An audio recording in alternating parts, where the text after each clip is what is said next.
Olá, meus amigos, sejam bem-vindos a mais um programa Tema Livre. E hoje nós estamos aqui com o professor, advogado, escritor e palestrante Arthur Cone, para estar conversando um pouco sobre tudo isso, né, Arthur? Seja bem-vindo. Muito obrigado, é um prazer estar aqui com vocês. Poder fazer alguns esclarecimentos a respeito do nosso trabalho, o que a gente pensa, quais são os aspectos filosóficos, científicos, religiosos, e quando eu digo religiosos são sobre religiosidade, é um contexto maior do que uma única religião. Nós estamos falando aqui, ele já entrou assim de solo aqui, na questão do que nós vamos conversar, um dos temas que nós vamos falar aqui hoje, tá? É voltado à questão de um livro, tá? E da atividade, da religiosidade que o Arthur pratica já há muitos anos e as mudanças que houveram na vida dele referente a esse trabalho. O livro é Coisas da Vida e do Espírito, As Coisas da Vida e do Espírito, tá? Que eu já li, na verdade estou lendo, e eu acho muito interessante, é algo que soma na nossa vida. E vamos começar já a conversar com ele. Qual a sua religião, Arthur? Eu sou espírita e espírita praticante, porque tem vezes as pessoas falam, né? Eu sou espírita não praticante, e isso não existe. Porque o espírita só existe se ele, na verdade, praticar. É aquela situação. Às vezes você vai lá e coloca, não, eu sou católico não praticante, eu sou evangélico não praticante. Por quê? Você foi batizado, mas não frequenta. Já no espiritismo, então seria, você até não tem um batismo, mas se você não estiver praticando de fato, você não estiver ali fazendo o bem, se doando, buscando fazer o bem para o próximo, você na verdade não é espírita. Eu costumo falar nos dias da evangelização que é necessário a prática no bem. Se você entrar para qualquer instituição sem permitir que a instituição entre em você, você não vivencia.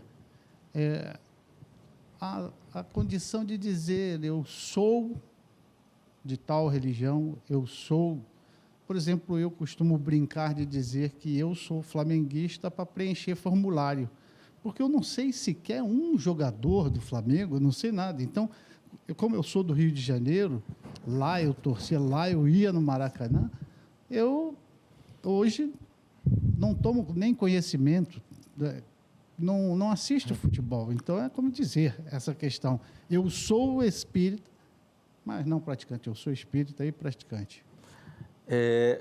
Hoje é Cuiabá, né? Hoje está em Cuiabá, Mato Grosso, torce para o Cuiabá, que está aí lutando para poder não ir para a segunda divisão, né? Não voltar lá para a segunda divisão, mas realmente, se você falar assim, eu torço para o Cuiabá, mas não sabe, não frequenta, não assiste, só fala que torce, você não é um torcedor.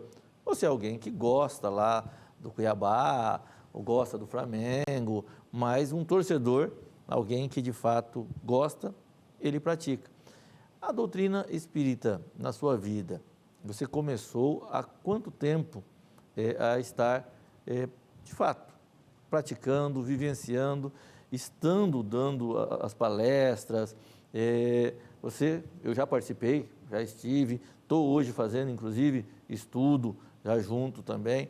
E da mesma forma, gente, eu já tive aqui amigos da Igreja Adventista que estiveram aqui no hotel fazendo o estudo bíblico junto comigo. Fui batizado na Igreja Católica, tá? Minha família, em grande parte, minha mãe, minha irmã, são espíritas. Eu estou estudando, porque eu vejo que desde quando eu era mais novo, que eu já tinha ido, frequentado centros kardecistas, tá? E procurado conhecer, e eu vejo que tem muitas respostas que você não encontra em outros locais. E eu acho isso muito interessante. E essas respostas, efetivamente, para você, Arthur, você começou a buscar e ter elas a partir de quando? Desde menino, minha mãe e meu pai, meu avô era palestrante, meu avô paterno era palestrante espírita, estudioso do Evangelho segundo o Espiritismo. Então, desde criança, todos nós, irmãos, nós somos em 6, nós escutávamos a minha mãe e as explicações dela. Mas aqui, eu já estou há 41 anos no estado de Mato Grosso e eu tenho participação direta no Espiritismo desde quando cheguei aqui. Mas a minha atuação como palestrante, como membro mais ativo, aproximadamente uns 30 anos. Tem uma vida, né? Se você parar para analisar, 30 anos é uma vida. Pessoas nascem, passam pela adolescência, estudam, se formam, se tornam médicos, ele com 30 anos já terminou a residência e está já no exercício. E desde essa época você está, então, já dentro do Espiritismo. Isso mudou a sua vida. Na verdade, você iniciou dentro da família já, mas você já viu dentro de outras pessoas ali onde você está fazendo as palestras, onde você está trabalhando com essas pessoas, você já viu mudar de fato a vida da pessoa na hora que ela chega, tá? Não só a questão de doenças e tal, mas as atitudes, as ações das pessoas, da forma que ela chega, para posterior a ele estar praticando de fato, ele estar vivenciando no seu dia a dia a doutrina espírita? Sim, são diversas fases. Eu hoje me encontro no deserto, procurando um oásis que eu já sei a referência, sendo esse oásis o Mestre Jesus. Mas por que eu digo estar num deserto? Porque eu me libertei de várias paixões que estava agregado num mundo envolvidos por vaidades, por exibicionismo, principalmente na minha profissão principal como advogado, existe aquela ideia de que a própria exigência do decoro nos fóruns, de estar de paletó, gravata, muito bem alinhado, existia, e como existem juízes que não permitem de forma nenhuma fazer audiência sem paletó e gravata. Então, vaidade, um plus. Hoje eu já não advogo mais, eu estou em processo de aposentadoria e os únicos processos que eu estou terminando, não tenho mais interesse em advogar, a não ser advogar para o próprio mestre. Mas as pessoas que chegam, tem duas situações. Elas chegam enfermas e ali sentem uma melhora, como todos nós somos enfermos, como enfermos emocionais. Não é só enfermos fisicamente. Eu tenho dor na coluna, eu tenho dor no ombro. Não, enfermos emocionais. Isso são situações que nós poderemos aqui passar dias e dias abordando sobre essa enfermidade humana. Mas aquele que se entrega, que chega a se encontrar com a verdade, ele se sente mais seguro, porque o Espiritismo, ele é libertador. O Espiritismo entrega a verdade para a pessoa e diz assim, olha, caminha da forma que você quiser caminhar, vai aonde você quiser ir. O que vai te interessar é você com você mesmo. Não precisa falar, olha, se você errou, você vai ser queimado no fogo eterno e tal, como algumas religiões podem colocar, mas no Espiritismo não. No Espiritismo ele já te ensina que todos nós somos filhos do mesmo Pai Celestial e nós teremos sempre oportunidades. Costumo dizer, inclusive está escrito na capa do livro, de que o maior delinquente que possa existir, da maior tipificação penal, ele chegará a ser espírito de luz. É só uma questão de tempo. E essa questão do livre-arbítrio que a gente trata, né? Você sabe o que é certo, sabe o que é errado e você decide de fato. Só que te é ensinado e você estuda, aprende que você vai ser responsável por isso. Como é? Você olha, você foi lá e atirou, matou alguém. Você vai ser punido por aquilo, você vai ser preso, vai ser julgado, vai ter ali suas atenuantes ou não, ou agravantes, e você vai pagar por aquilo que você fez. Na vida, segundo o Espiritismo em si, você vai lá e decide, eu quero fazer tal coisa, mesmo sabendo que é errado. Só que você sabe que aquilo vai ter consequências, que você vai ter que pagar por aquilo que você está fazendo de errado. Da mesma forma que, quando você faz o bem, você está abatendo, vamos dizer, situações ou purgando situações dos males que você já o fez. Então é interessante que você esteja sempre fazendo o bem, porque se você mas eu não faço o bem, mas não faço o mal, já está fazendo o mal também, porque se você perdeu a oportunidade de fazer o bem, você se silenciou, você não fez porque não quis, mesmo tendo oportunidade. Seria isso, Arthur? Exatamente. Todas as nossas ações, elas iniciam na seara do pensamento.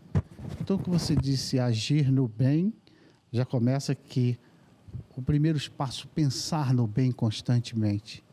Estar pensando no bem é estar planejando fazer o bem.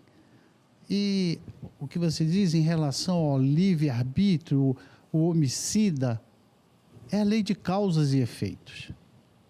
Tudo aquilo que nós dermos causa, haveremos de encontrar o efeito.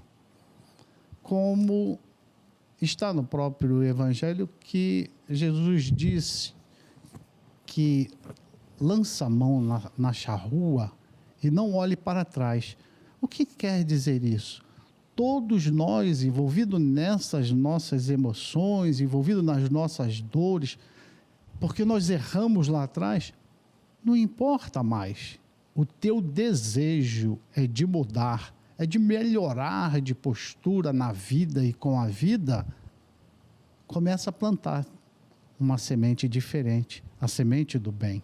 O que você vai colher é a semente do bem. Aquilo que você plantou lá atrás, abandonou, ela não vai ter consequência? Vai ter consequência, mas com o plantio do bem você vai se fortalecendo para passar pelo aquele plantio errôneo de forma mais amena. E nós vemos, muitas das vezes, dentro dos presídios, as igrejas evangélicas, a sua grande maioria, a igreja católica, até mesmo a questão do centro espíritas, fazendo esse trabalho de resgate. E tem pessoas ali que cometeram crimes bárbaros. E acho tão interessante que muda. Se a pessoa de fato quiser mudar, ele muda de vida. Ele passa dali para uma pessoa assim, que era extremamente rude e agressiva, para uma pessoa mansa, uma pessoa calma, uma pessoa que vai buscar fazendo o bem. E assim depende se a pessoa está praticando, está vivenciando e é um espírita, tá? Se ele é evangélico, se ele é católico. A questão é a fé e a vontade de mudar. Se a pessoa estiver lá na igreja evangélica e ele estiver buscando fazer o bem, ele está praticando as palavras que foram deixadas pelo Evangelho, por Cristo, as palavras que nós temos que seguir. Dentro do Espiritismo, a gente tem condição de estar vendo isso, estudando isso também de forma mais didática, mais cristalina, e não daquele formato meio catedático ali que faz, e é assim, e eu acho isso bem interessante. E tenho acompanhado, tenho estudado, e eu acredito que as pessoas que hoje se encontram em uma situação e que, olha, estou perdido. Já era católico apostólico relaxado, evangélico, passei por um monte de igrejas. Vou buscar, de repente, explicações para aquilo que me aflige. Procure, verifique, sim, um centro kardecista e vá lá, ou qualquer outro, vai de acordo com aquilo que teu coração mandar. Porque se você procurar o bem, você vai encontrar o bem. Se você procurar o mal, você vai encontrar o mal. Então, quem estiver procurando o bem, eu vejo que ou volte, não, eu quero continuar evangélico, volte para a igreja evangélica e vai lá e pratique de fato. Por quê? Você tem que vivenciar, né, Arthur? É vivenciar a palavra, é praticar a palavra, porque se você falar, mas não praticar, até papagaio fala. Qual é a melhor religião que possa existir? Aquela que te faz bem. Evidentemente que todas as religiões que têm como o centro, o cerne da religião, o Mestre Jesus, essa religião, com certeza, é uma religião boa. Prega o bem, prega o amor. Todas as coisas que nós tivemos que colocar em xeque, a gente pode colocar numa frase, trazer para si uma frase. O que é que Jesus faria? Eu estou para tomar essa atitude contra aquele, um irmão, com quem quer que seja. Se eu me perguntar o que é que Jesus faria se estivesse nessa situação, nós vamos amenizar, nós vamos mitigar todo e qualquer mal. E uma máxima, Adalto, que é fantástica, que está no Evangelho, que a gente com certeza teria um mundo muito melhor se todas as vezes que tivéssemos que agir, nós trouxéssemos para nós o questionamento. O que eu estou fazendo para o próximo é o que eu gostaria de estar recebendo? Isso é fantástico. É o que eu gostaria que o próximo estivesse fazendo para mim? Sim, tá? Exatamente. Olha, esse convite para o Arthur estar aqui junto conosco, trocar, ter esse bate-papo, é para poder também dar uma novidade para você que nos assiste. Nós vamos estar, eu fiz um convite para o Arthur, para que pudéssemos estar tendo um programa aqui dentro da TVG, tá? Falando sobre o Espiritismo. E o Arthur aceitou, concordou, está vindo participar, e nós vamos estar gravando e começando a ter esse programa aqui na TVG. O nome vai ser exatamente o nome do livro, tá? As Coisas da Vida e do Espírito. E aí, após o nosso intervalo, nós vamos conversar sobre isso com o Arthur, falar um pouco mais sobre como será e, de repente, ele já aqui estar fazendo uma explanação, fazer como ele faz lá no centro, pegar uma palavra de acordo com o Evangelho segundo o Espiritismo e ler e explicar para que você de casa possa entender como vai ser o programa As Coisas da Vida e do Espírito. Voltamos daqui a pouquinho.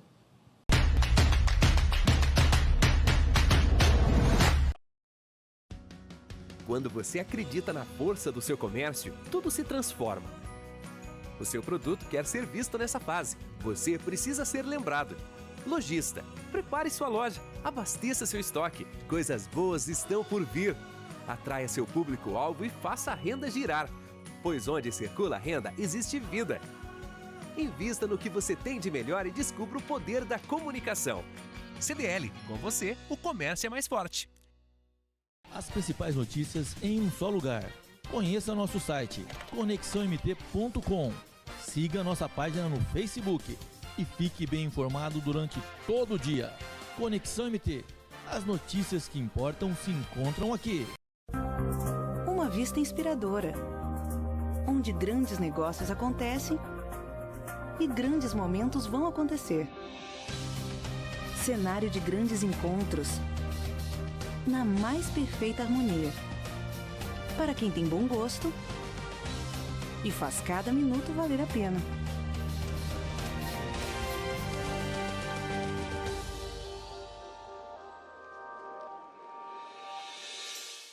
Hotel Fazenda Primavera. Desfrute de muito conforto, lazer e tranquilidade. Localizado na Serra Tapirapuã, o Hotel Fazenda Primavera dispõe de apartamentos confortáveis, suítes, salões de eventos, áreas de lazer, lago para pesca esportiva, piscinas artificiais e naturais, contando com uma completa vista fria e comida caseira típica da região. O natural e o moderno ocupando o mesmo espaço. Hotel Fazenda Primavera. O paraíso é aqui.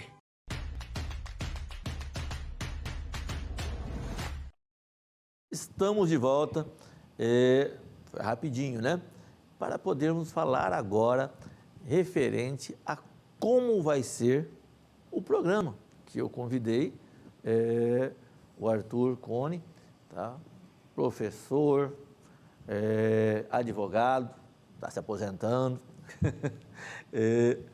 palestrante e espírita, uma pessoa que eu convidei para poder vir fazer um programa aqui na TVG. Assim como nós já tivemos programas evangélicos, já tivemos programas da Igreja Católica, eu vejo assim, nós temos que ter a oportunidade de levar a palavra, dar o espaço para que até na sua casa chegue a palavra de Deus, a palavra do Evangelho, tá? E aí nós vamos conversar agora sobre esse programa, As Coisas da Vida e do Espírito, que nós vamos iniciar a estar fazendo aqui na TVG.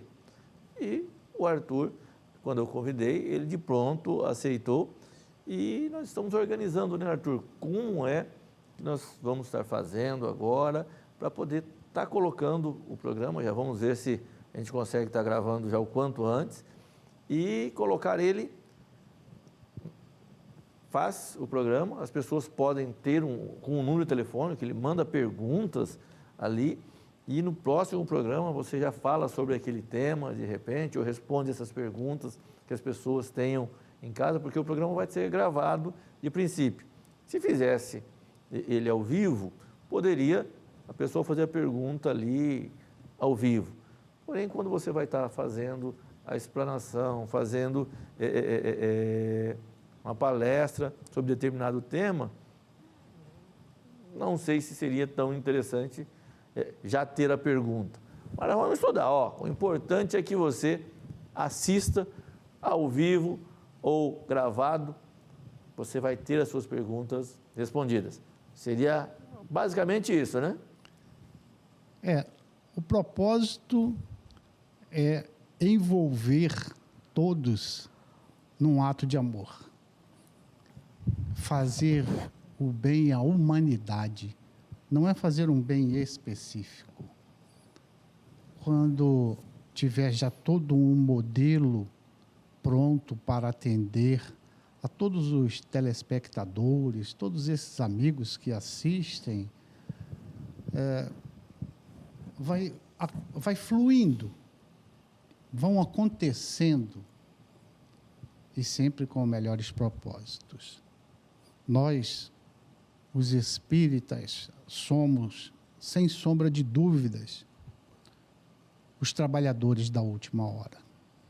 Como consta no Evangelho,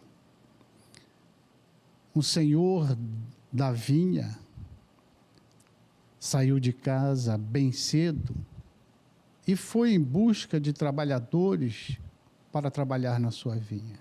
Chegando na praça e viu aqueles que estavam lá sem nenhuma ocupação, os convidou para trabalhar.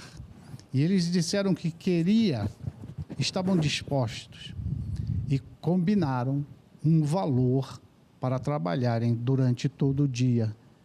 E assim o foram.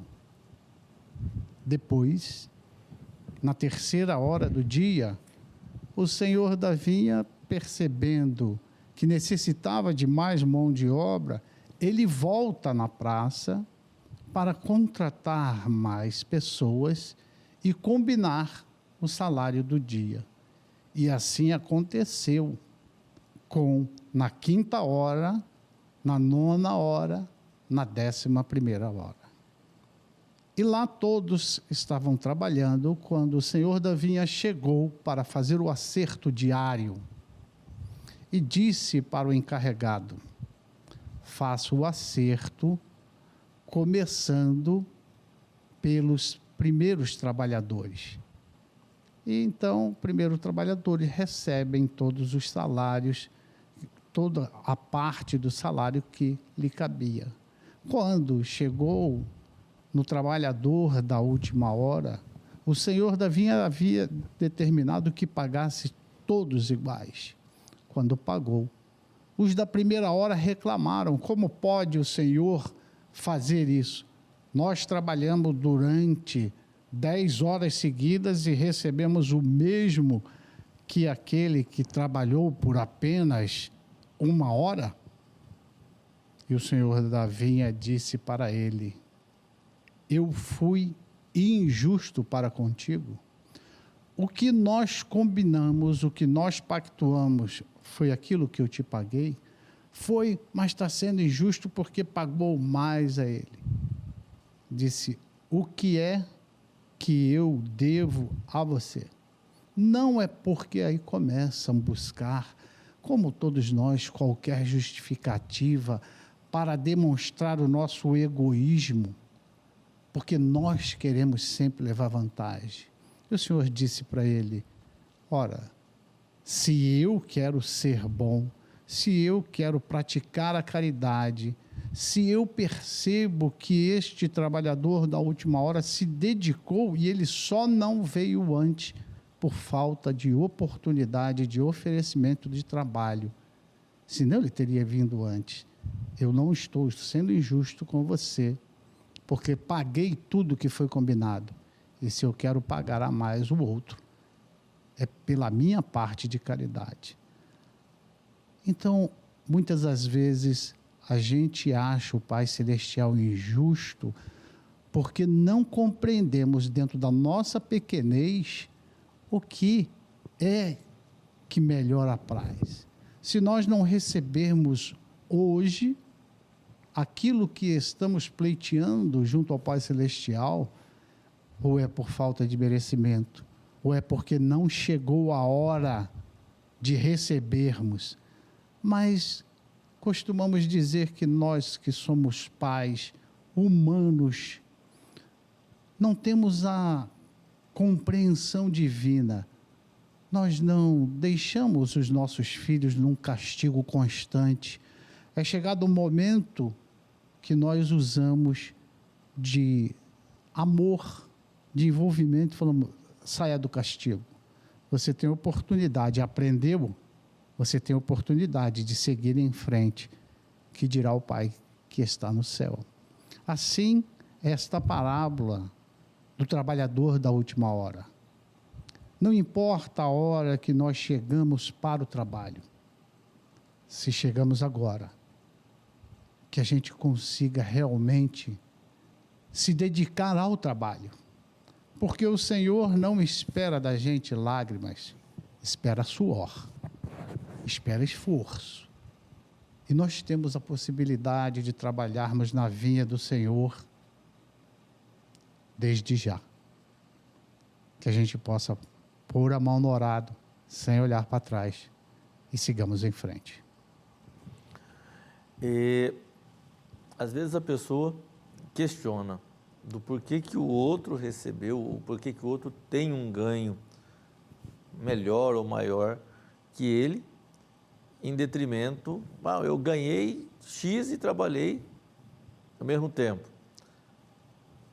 Mas como você exemplificou, se foi o combinado, eu contratei você hoje na legislação trabalhista para trabalhar 8 horas, 11 horas não podia não, que já ia dar problema. Mas combinei 8 horas de trabalho. Quanto é que vai ser? Vai ser R$150 aqui a sua diária. Você trabalhou as 8 horas, eu te paguei os 150. No meio-dia, né? Começou de manhã. No meio-dia, fui lá e falei, eu preciso contratar mais gente. Se eu chegasse lá e combinasse com ele, olha, eu vou pagar 75 para você, porque você vai trabalhar meio-dia, era o combinado com ele. Porém, se eu chego lá e falo assim, puxa, eu preciso de gente agora para estar trabalhando lá.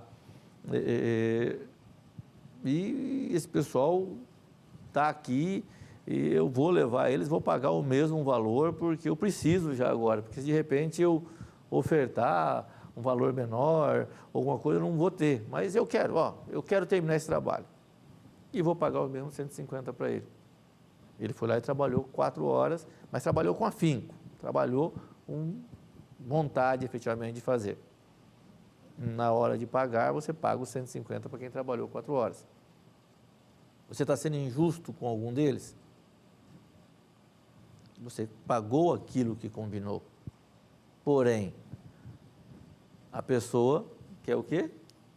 Quer falar, não, eu trabalhei mais, eu quero ganhar mais do que você pagou para ele, eu quero ganhar agora 300. O que foi combinado contigo foi os 150. Então, não adianta você querer mais, porque aí você está usando da benevolência daquele que está te contratando para poder oferir maior lucro. Isso não é o correto, né? E em cursos de administração de empresa, eu fui professor durante muitos anos do curso na Universidade de Administração de Empresa, como iniciação. Um esforço maior, aquele que se dedica mais, e tem um exemplo bem simplesinho que o patrão chama um trabalhador antigo e diz, olha, eu preciso fazer um almoço para vários dos fornecedores da empresa, preciso que seja, que tenhamos uma sobremesa fantástica e tem uma frutaria lá na esquina. Você conhece? Claro, eu conheço, trabalho já com o senhor aqui há 15 anos. Então, vá lá e procure saber o quanto que ele faz, porque nós queremos fazer uma sobremesa à base de laranja. Já conversamos com o chefe de cozinha e ele irá fazer. Veja para mim quanto que custa, quanto que custará 2 sacos de laranja. Sim, senhor. E ele pleiteava aumento constantemente. E ele foi lá e falou, olha, para essa data, senhor, ele falou que não vai ter a laranja, não. Que não tem para entregar. Ele, hoje, se o senhor quiser, custa R$30 o saco. 2 sacos, então R$60. Mas para o dia que o senhor quer, ele falou que ele não tem, não. Está bom, sente aqui no gabinete mesmo, fique aqui à vontade, só um instantinho. E chamou um rapaz que tinha apenas 2 anos de serviço. E fez a mesma explanação para ele, que precisava fazer um almoço para os fornecedores da empresa e que o chefe recomendou que comprasse 2 sacos de laranja, que na esquina tinha uma frutaria, que ele fosse lá para verificar qual era o preço. Ele disse, sim, senhor. E o rapaz saiu. E quando voltou, bateu, pois não, pode entrar. E ele disse, e aí, qual foi o resultado? Ó, senhor, ele falou que custava R$30 o saco, então, como eu falei com ele, são 2 sacos, o que o senhor pode me dar de desconto? Ele falou, ó, 60, vai, eu faço nos 2 R$50. Mas ele falou que para o dia que o senhor quer, ele não necessita, ele não terá. Esse dia especificamente ele não terá. Aí eu questionei para ele, mas não tendo a laranja, o senhor vai estar com o comércio aberto? Sim. E o que o senhor indicaria que viria a substituir? Ele falou, olha, eu tenho mexerica, pocã, tangerina, eu tenho várias outras frutas que atendem no mesmo sabor. E ele me disse que, inclusive, era mais barato, que custaria R$ 35 o saco. Eu falei, mas e para 2, quanto que o senhor faz? Aí ele falou que faria um preço menor. Ele disse, muito obrigado. Eu vou tomar a decisão e volto a comunicar. Sim, senhor, com licença, saiu. Aí ele chamou o empregado de 15 anos e falou, o que era mesmo que você queria falar comigo? Que ele queria falar a respeito do aumento. Ele disse, nada não. Quem é que está mais preparado? Quem é que realmente vai ser promovido e o outro, não importa o tempo, é que não tem dedicação suficiente. Não conseguiu modificar-se. Ainda está um homem velho. Se a gente não conseguir matar o homem velho dentro da gente para renovar, nós temos a tendência do fracasso. Olha, às vezes nós utilizamos essa situação realmente de quem é que se dedica, quem é que quer fazer, quem é que de fato busca soluções para os problemas. Você precisa de pessoas que estejam ali em posições, tenha um ganho bom sim, tá? Seja da forma que for, mas que ele seja um solucionador de problemas e não alguém que faça somente o básico, alguém que empurra com a barriga, tá? Cria, não, mas só ganha, você não quer saber, deixa do jeito que está. Então, não adianta, a pessoa quer ganhar bem, quer ser promovido, quer ter um ganho, seja um solucionador, quem traz soluções para os problemas da empresa. Hoje, num contexto geral, se você for contratar alguém por meio período, você vai pagar metade do valor.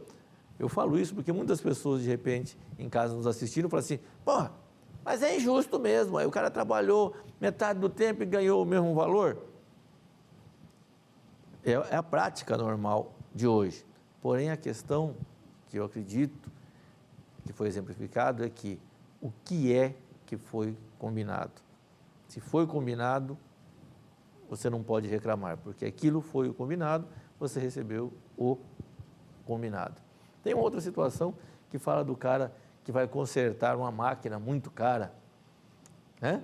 Aí o cabra chega lá e fala assim, olha, para fazer isso aqui, tem que mexer nisso, mexer naquilo, fazer isso, fazer aquilo na máquina, eu vou demorar aqui 2 semanas para poder terminar e custa R$1.000 para poder consertar a máquina. Você fala, poxa, 2 semanas parado com essa máquina, eu vou ter um prejuízo absurdo. Tá? É difícil, não dá mais. Vou te ligar mais tarde e vejo certinho. Chama um outro cara, o cara chega, olha a máquina, fala assim, olha, eu estudei, eu tenho conhecimento já, experiência, e eu conserto essa máquina para o senhor hoje, agora na parte da manhã. Já resolvo o problema dela, só que custa R$5.000 para fazer. Quem é que você vai contratar? Quem é que você vai ter? Nesse contexto aí tem que o cara chegar lá e dar só uma marteladinha, a máquina volta a funcionar. Mas não, o cara foi lá e resolveu, ele teve que usar o seu conhecimento, a sua expertise, tudo aquilo que ele se dedicou a aprender. Porque se ele não se dedicasse a aprender, ele não ia saber consertar aquela máquina em meio dia. Ele ia demorar mais tempo, porque aquele que ia demorar 2 semanas, tinha coisa que ele não sabia, ele ia conversar com alguém, ele ia pesquisar com outro, até ele conseguir chegar a uma solução. Ótimo.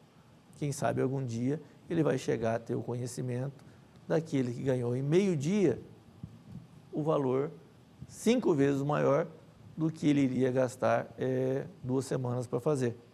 Mas, para o dono da empresa, a máquina no dia mesmo, à tarde, já estava funcionando e todos os outros trabalhadores da empresa estavam trabalhando, tendo o seu ganho, gerando impostos, gerando renda para todo mundo. Então, é basicamente, eu acredito que nesse sentido, né?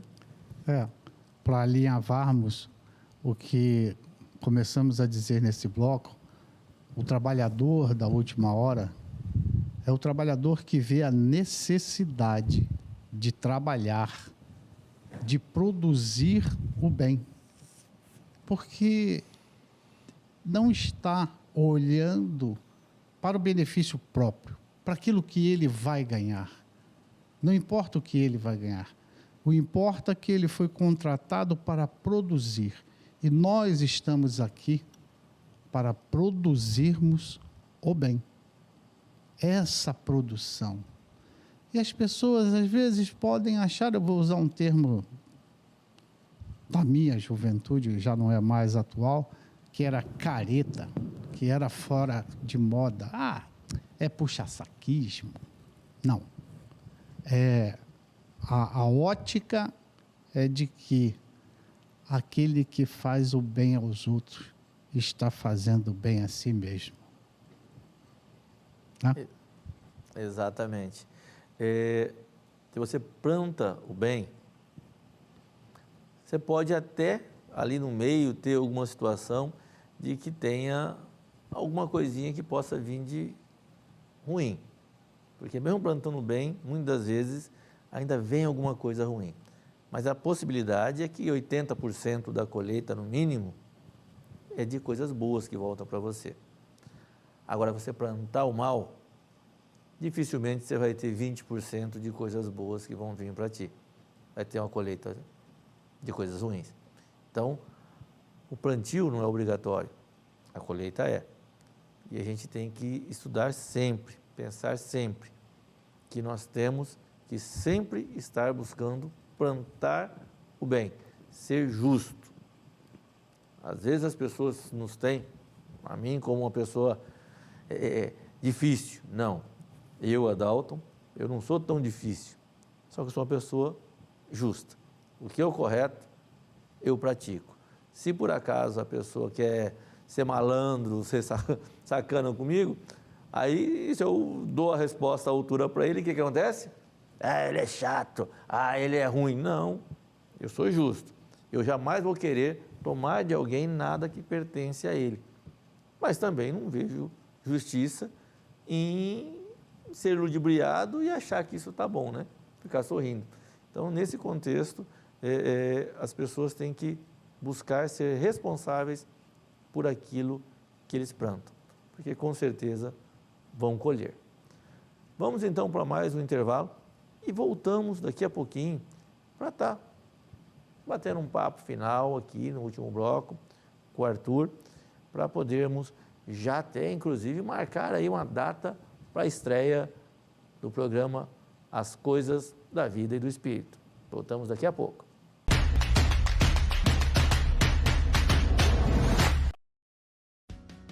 Quando você acredita na força do seu comércio, tudo se transforma. O seu produto quer ser visto nessa fase. Você precisa ser lembrado.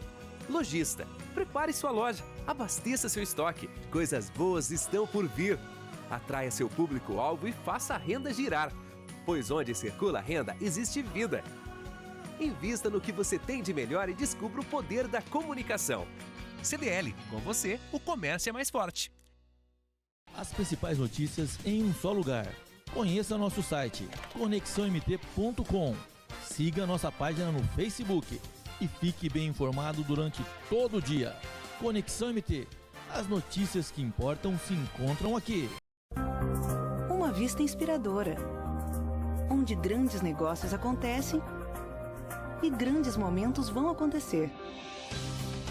Cenário de grandes encontros, na mais perfeita harmonia. Para quem tem bom gosto e faz cada minuto valer a pena.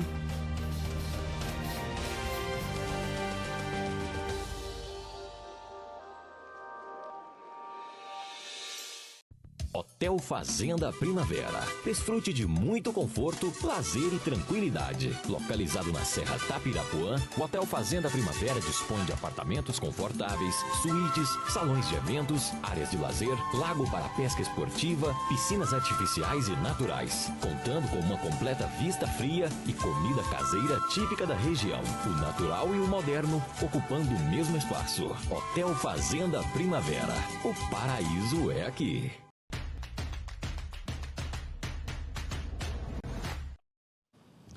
Já voltamos rapidinho para poder ir para esse último bloco nosso, aqui conversando com Arthur Cone e finalizar falando sobre o programa As Coisas da Vida e do Espírito, que nós vamos estar iniciando aqui.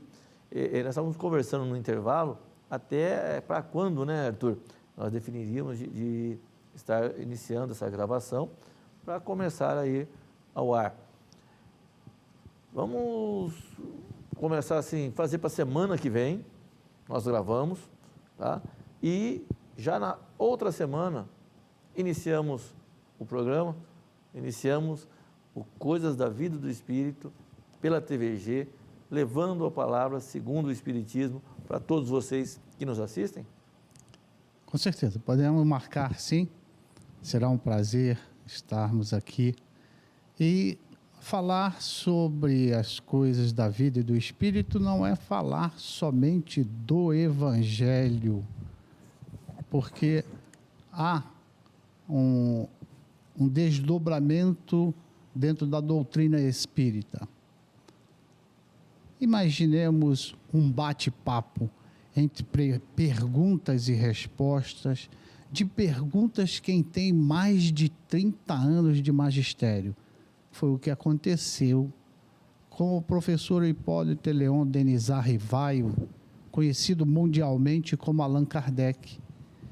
Ele, no Livro dos Espíritos, o primeiro livro dos 5 que escreveu da doutrina espírita, ele são contadas, registradas 1090 perguntas, 1090 respostas, mas chegam mais de 1100 porque desdobramento de outras perguntas. Então, isso nós iremos abordar para que as pessoas compreendam o porquê da doutrina dos espíritos, porque esse testemunho, e entender por que o Espiritismo é a terceira revelação. E muitas pessoas, quando se fala em Espiritismo, ela tem a noção de que, assim, que não é algo, que não que a base não é Deus, que a base não é Cristo, que a base não é a Bíblia, que o Evangelho são coisas totalmente diferentes daquilo que se pratica o livro em si, que é a Bíblia, nas outras igrejas. A pessoa tem essa visão. E, na verdade, não é isto. Na verdade, pelo que eu estudei, que eu estou estudando contigo, ali no centro hoje, tá? Através das palestras e dos estudos, é de que existe toda a situação da Bíblia e o Espiritismo ele vem para poder estar dando respostas de acordo com aquilo que está na Bíblia para as dúvidas que a pessoa tem. Seria nesse sentido, fazendo mais claro efetivamente aquelas respostas que você procura e fala assim, mas gente, uma situação, por exemplo, uma pergunta, uma pessoa suicida, uma pessoa que vai e tira a própria vida. O que acontece normalmente com ele? Ah, não, ele tirou a própria vida, ele vai ser sepultado, quando Cristo voltar, ele é ressuscitado, e aí vai ser julgado pelos seus atos e vai para o céu ou para o inferno. Basicamente é o que é ensinado. Dentro da doutrina espírita, o que acontece normalmente com essa pessoa? Como ele resgata? Ele tem oportunidades? Não tem? O que acontece? É uma pergunta que, às vezes, com certeza vai surgir.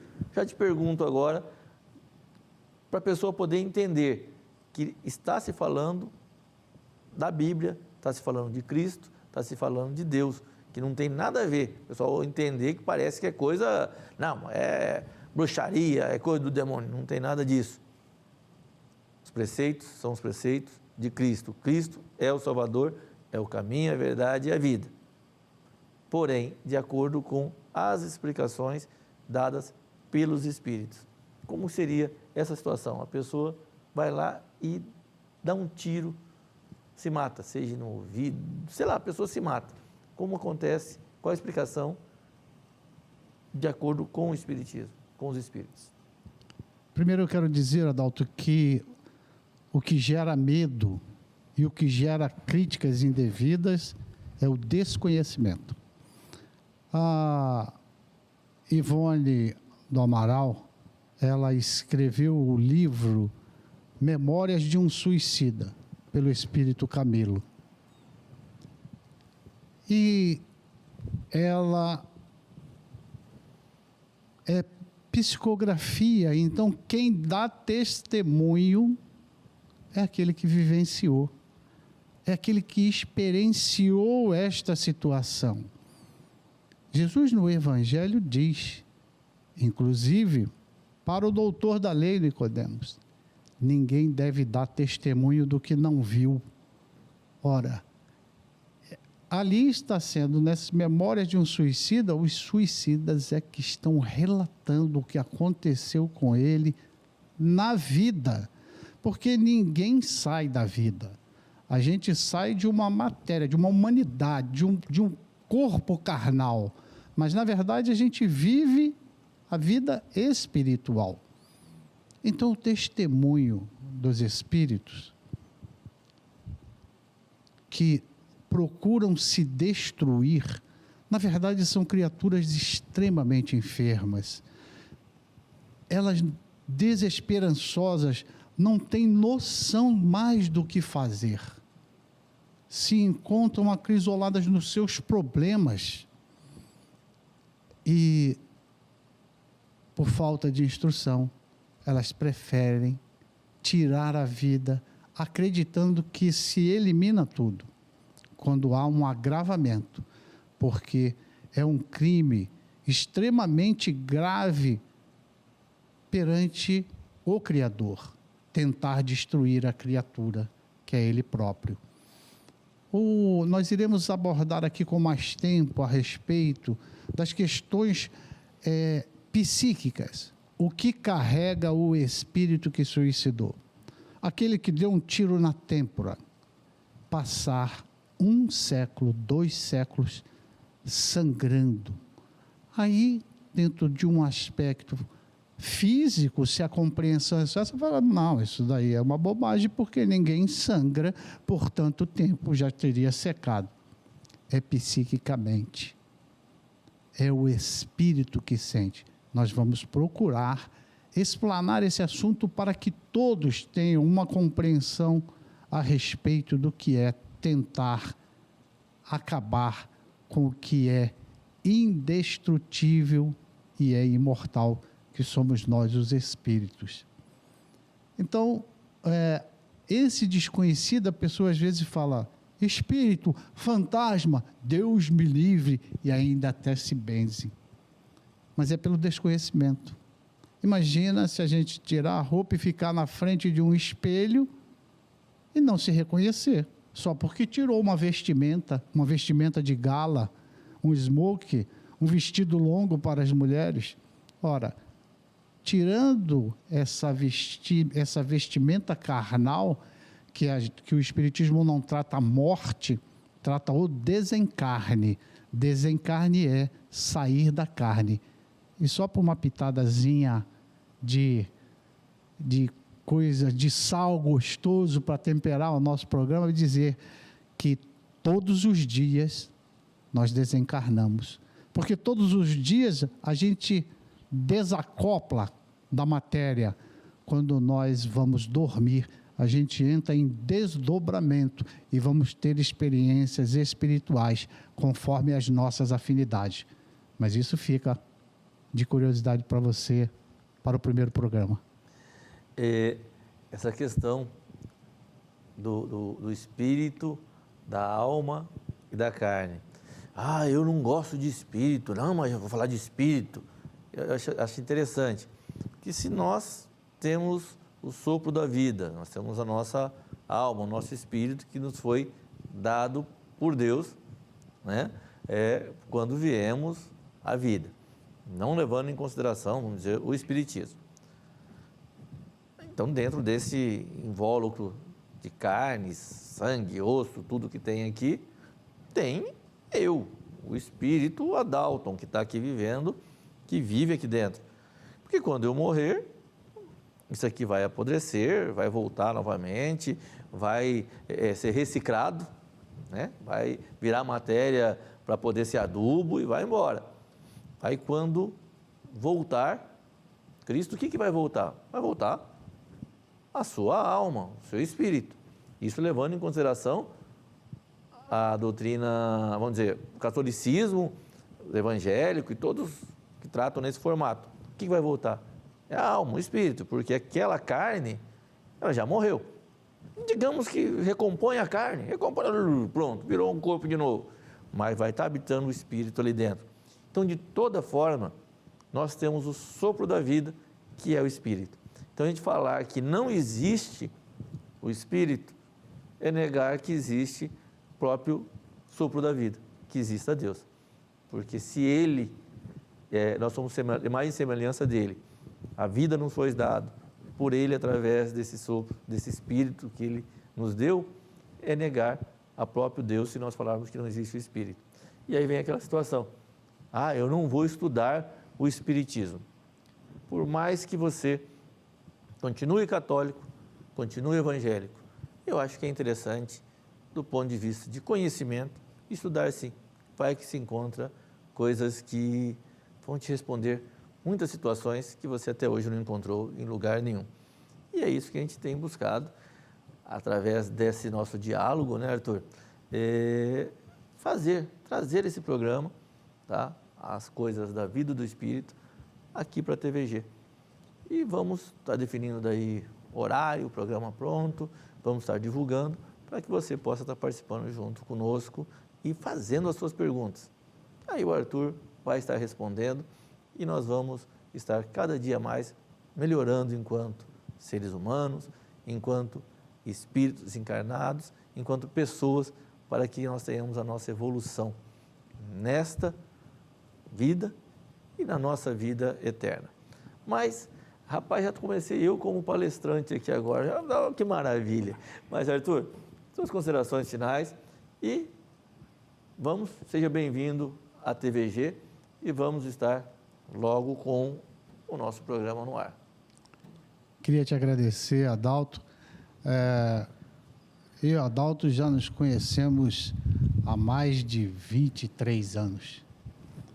Fomos colegas de universidade e ficamos um tempo distante, mas é tal qual a vida e as coisas do espírito.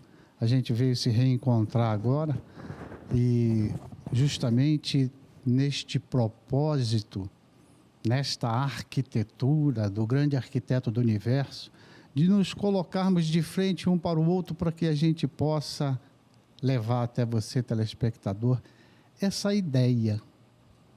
É uma ideia, talvez para você, do novo, mas é interessante saber.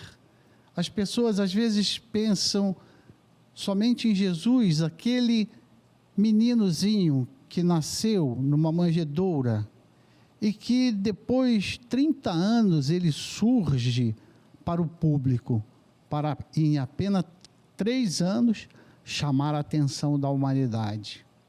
A gente tem mais coisas para conversar. A gente tem mais coisas para falar de um Jesus muito maior.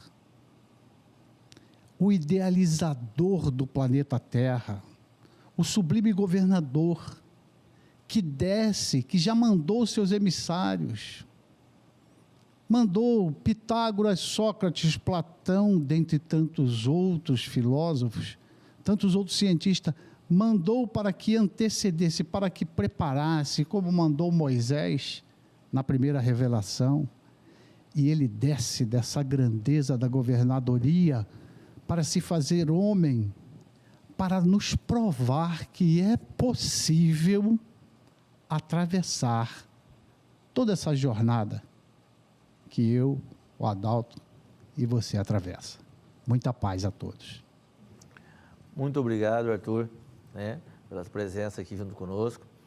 E espero que você de casa tenha gostado do programa e que se prepare para poder estar assistindo o programa que vai estrear aqui em breve na TVG, As Coisas da Vida e do Espírito. Tá certo? Nós temos um encontro marcado sempre aqui na sua TVG com o programa Tema Livre, Cidade em Movimento, Coisas da Vida e do Espírito, todos os programas da nossa televisão, da sua televisão. Um abraço a todos e fiquem com Deus.